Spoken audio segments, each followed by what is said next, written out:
Well, hello everyone. This is Carrie Beck with How to Homeschool My Child. And today we are talking about gratitude in your family. Whether you're listening at Homeschool Coffee Break or How to Homeschool My Child, we are here to talk about how can we raise our kids to be thankful and not entitled. Let's get rid of that negative.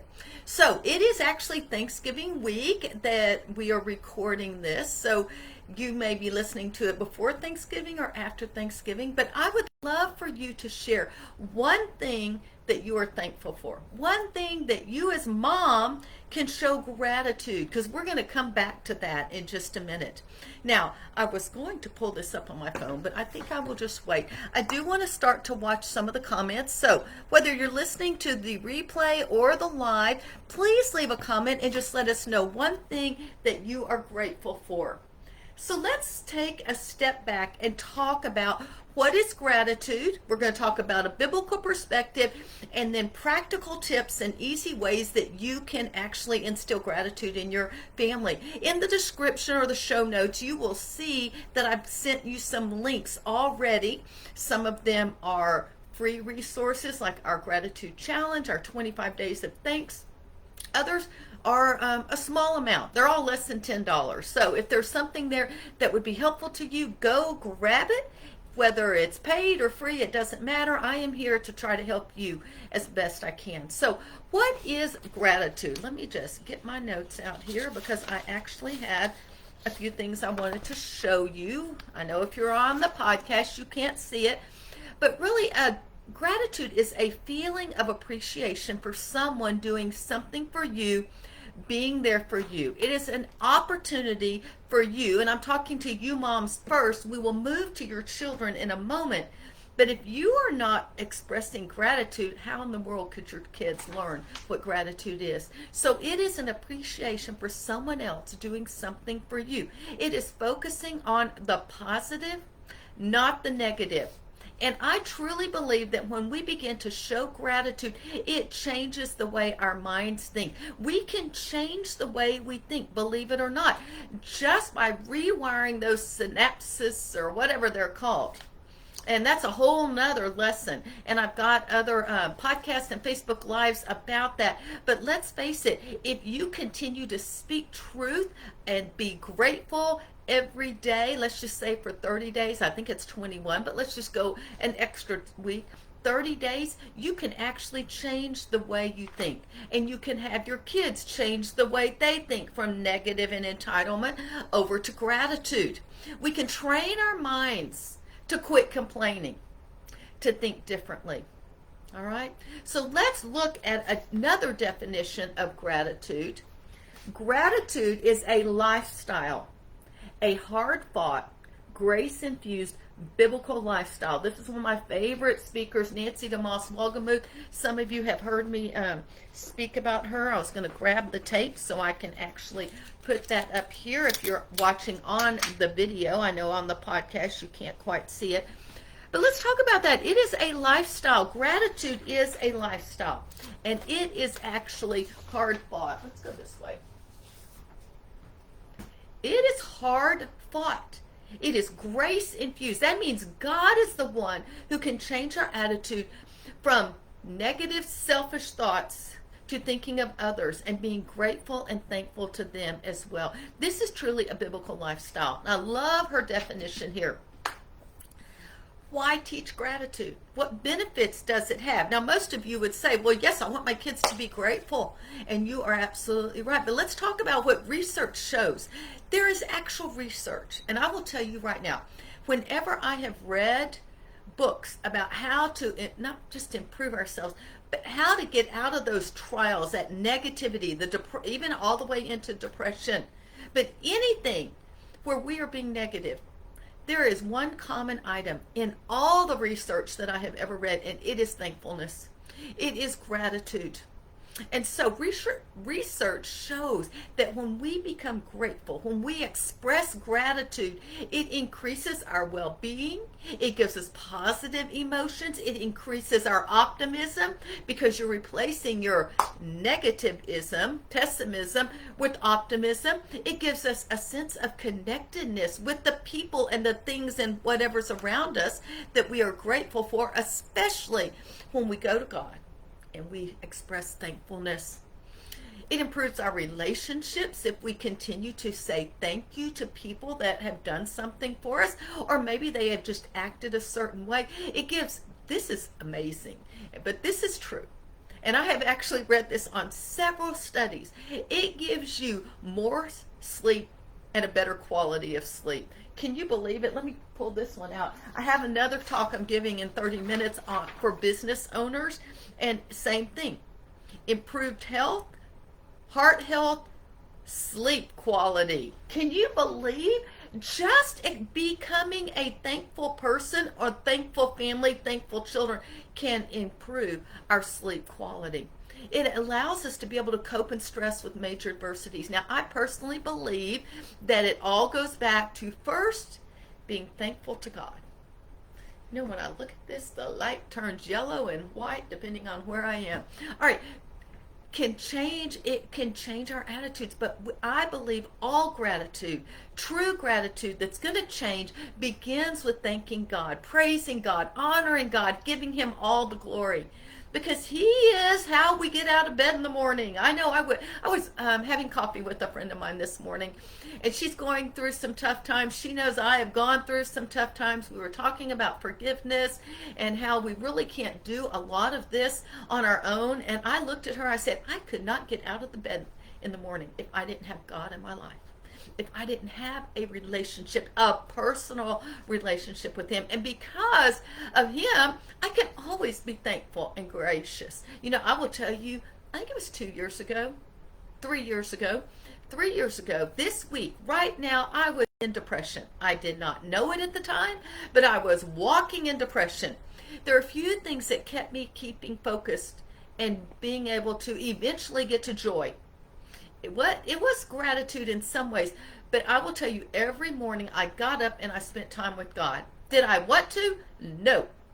But I knew, because of who he is and my gratitude towards him, I knew I had to do it. I consistently, it says, in the presence of the Lord is joy. I didn't feel joy, I didn't feel gratitude, but I continued to keep my eyes focused on him, even when I was walking in depression. And did it disappear that instant? No. Actually, I feel like it happened very quickly. I had probably been walking in depression for last week and this week, 3 years ago. But it was about Friday or Saturday, I realized I'd been in depression, and I did not want to get out of bed in the morning. Thank goodness I'm not here, so I should be writing that in my gratitude journal. I am not walking in depression this year. Thanksgiving is a hard time for me. It's probably the hardest holiday in the entire year. But 3 years ago, what I realized is I was walking in depression. I called my counselor. He was on his way home from Thanksgiving, talked to me a little bit, I made some major apologies. I continue to be in the presence of the Lord, and the joy, and I received in the presence of the Lord is joy, and the joy of the Lord is my strength. And I truly believe that is what happened. I can tell you by Sunday, that's quick turnaround. I felt strength, I felt joy, I felt peace, and I could be grateful to God for where I was. So, so you need to be paying attention to you. How can you change your child's attitude? You need to start with gratitude. Gratitude can change your attitude. From a biblical perspective, gratitude and thankfulness takes our eyes off of us and puts it on others and starts with God. Let's take a look at this. First verse. Every good and perfect gift is from above, coming down from the Father of the heavenly lights, who does not change like shifting shadows. You see, God is our constant. We can always be grateful to him. He is our constant. He is the one who gives us all great and perfect gifts, and we need to realize that everything in life comes from him. All right? So, every good gift. Now, let me give you one last verse, and then we're going to move into practical tips real quickly. You've probably heard this. This is actually, I started helping with the children's ministry at our church. I believe kids need to be in the worship service, the big church, whatever you want to call it. But we do have a children's ministry. And so we decided that in November, because we're transitioning in curriculum in January, so we have November and December. November would be focused on gratitude and the parables of Jesus, and using the parables to teach our kids gratitude. So we chose First Thessalonians. I said, let's have that verse, and in everything give thanks, for this is the will of God in Christ Jesus. And so she actually extended it and said First Thessalonians 5, I think it's 16 through 18. I don't remember. There's 3 verses. It starts with rejoice in the Lord, pray without ceasing, and then, so we have rejoice, pray without, never stop praying. And then, here we go. Be thankful in all circumstances, for this is God's will for you who belong to Christ Jesus. Or, the NASB, in everything give thanks, for this is the will of God for you in Christ Jesus. You see, we need to always be thankful. Even if you don't feel like it, we still need to be thankful. And we need to express gratitude. So what are some ways that we could do this? Let's talk about it. I've already mentioned this, but the first thing I think you need to do is model thankfulness yourself. One way I did this was I said thank you to my kids all day long. If they did, thank you for taking your plate back. Thank you for making your bed. Thank you for sitting quietly during read aloud. Thank you, thank you, thank you. And you know what happened? My kids say thank you all the time. They say please and thank you because we modeled that. I can guarantee you that's one thing God instilled in me, and he just worked out through me. It wasn't me, it was God working in me to where my kids say thank you and please on a very regular basis. And we are now working and practicing gratitude with our grandkids. So the first thing, how can you model thankfulness? Leave a message and let me know. I meant to, I just lost my little mouse. Let's get back to that. We can change our thinking through him. Thank you, Cherry. I just saw that. Example is definitely the start with our kids. That is so true. That doesn't matter whether it's thankfulness, gratitude, joy, learning how to write your sentences, or whatever. It all begins with modeling. And I truly believe character in our kids begins with us. All right, so there's one thing. The next thing I would say is thank you notes. I would tell you, and thank you notes for all sorts of things. Yes, thank you notes for birthday gifts, Christmas gifts, so you can be working on that. And we actually have, I'm going to get you the link in just a second. I have a free printable on how to write a thank you letter. Thank you for just someone being kind. Let your kids write a note. Can you imagine grandma or grandpa getting a note, not for a gift, but just for who they are in your child's life? That would be amazing. Or thank you for being a good mom or a good dad, grandpa, grandma, whoever. Those make a difference. Now I'm going to tell you right now, my kids complained about writing thank you notes on a regular basis. Every single one of them write thank you notes now, and they say, Mom, thank you for teaching me to write thank you notes. People don't write thank you notes, especially ones in the mail. It is nice, and you can do it. Where's my thing? It's okay to write a thank you text or to send a thank you email. Not a problem. But I'm going to tell you, you will make a difference if you send something in the mail. My kids have done this, not just personally, but in business. Hunter, when he began, he went and bought a box of colored thank you cards. And as he started his new business, this was back, 6, 7, 8 years ago, he would actually write physical thank you cards to the people that he met, and especially the leaders in his company that he met. Thank you cards make a huge difference. Gentry writes thank you cards. Ashley, I know when she is now children's director of their church, but they were at another church about 5 or 6 years ago, and I remember being at her house, and she had a stack of postcards that she had written to her workers, and she was getting ready to mail out, thanking them for volunteering. Now, I will tell you sort of selfishly, and yes, it's an affiliate commission, there is a company called Send Out Cards. If you go to sendoutcards.com/Bex, and I will write that on there right now, you can actually write the card on the computer, have it written in handwriting, and they will print it, ship it, mail it, do everything for you. You can even put a picture in it. Now, I did not even plan to say any of that because I'm not really all about it, but let me just go ahead and send that to you. And I will be sure that that is in the show notes as well, if I could type. So that's sort of a really cool thing. I'll get the thank you note letter thing too. I've got to go find that one and copy and paste it. So modeling, thank you notes, and the last one I want to talk to you about is gratitude journal. You know, back in 2008, 9, or 10, I read the book 1,000 Gifts. I kept a journal that I wrote every day religiously for a year. 3 things every single day, and that ended up being over 1,000 things. I did it again the second year, religiously, legalistically, because I wanted to get in the habit. And now I don't do it every single day. But like today, I think I wrote 3 things. Some days I'll write 5 or 10 things. Other days I miss it. Like I was out of town and I didn't take my gratitude journal.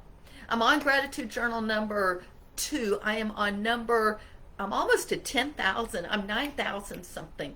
And so that's pretty exciting over 10 or 12, probably about 10 or 12 years, something like that. You can keep a family gratitude journal. I will tell you the benefits from me personally, but it also will go to show true if you look at studies. It will change your perspective. It will make you look for good things that are happening and get your mind off all the negative. Here's one thing. This sounds so silly. But when I was first starting, I was all day long looking for something I could say thank you for. It started out as just regular things. It eventually has grown into things about God and who He is. But I remember I'll be driving down the road and I'll hit all green lights. And I would think about that. I got to go home and write that in my gratitude journal. Now, I just notice that. I'm like, wow, God, thank you. Or maybe I see the sunshine. Oh, God, I notice so many more things in real life because of my gratitude journal. And I actually say out loud, God, thank you for this, that, or that. Thank you for the rain outside. We've needed it. Or thank you for the sunshine. Thank you for the cool weather and the firewood that I can build a fire. I mean, we need to just look at thank you for a hot cup of coffee. God, thank you that you forgive me. Thank you that you are faithful. So you can see it's a variety of things. One thing I would encourage you to do is get a journal for your family. You could do it with just your kids. They could each have their own if they're old enough. But maybe get a journal like this and keep a family gratitude journal. And all you need to do is every night at dinner, just go around the table and everyone says one thing they are grateful for that day. And then you have a historical record of things that have happened in your family that God has been gracious to you. When your kids start complaining about something, all you need to do is pull this thing out and read some of the things that you said are grateful. So that's one idea. Another thing is you could actually go grab our free printable 30-day gratitude challenge. There's 2 of them. Well, there's a lot of things in the little PDF. 30 days. So first day, you write a family member you're thankful for. Second day, a food you enjoy, something in nature. Every day for 30 days, there is basically a gratitude prompt.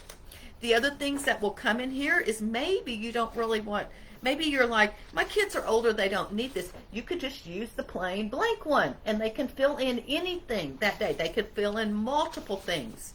Another thing you could use, this is our list of things to be thankful for, and you can just let the kids fill those in, or maybe as a family, you write one thing here and you just keep it, and every month you get another one and you keep it in a binder, and then you have your own gratitude journal.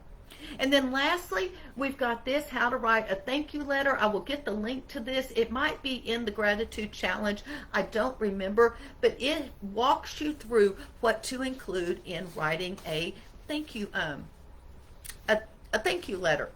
So those are a few of the things that you could get. All of these are free, so I am here to serve you. I will tell you, since I'm way far away, I do have 3 items that are paid. They're all less than $10. The first one is our gratitude activities, and that is an ebook with lots of kid activities that you can use.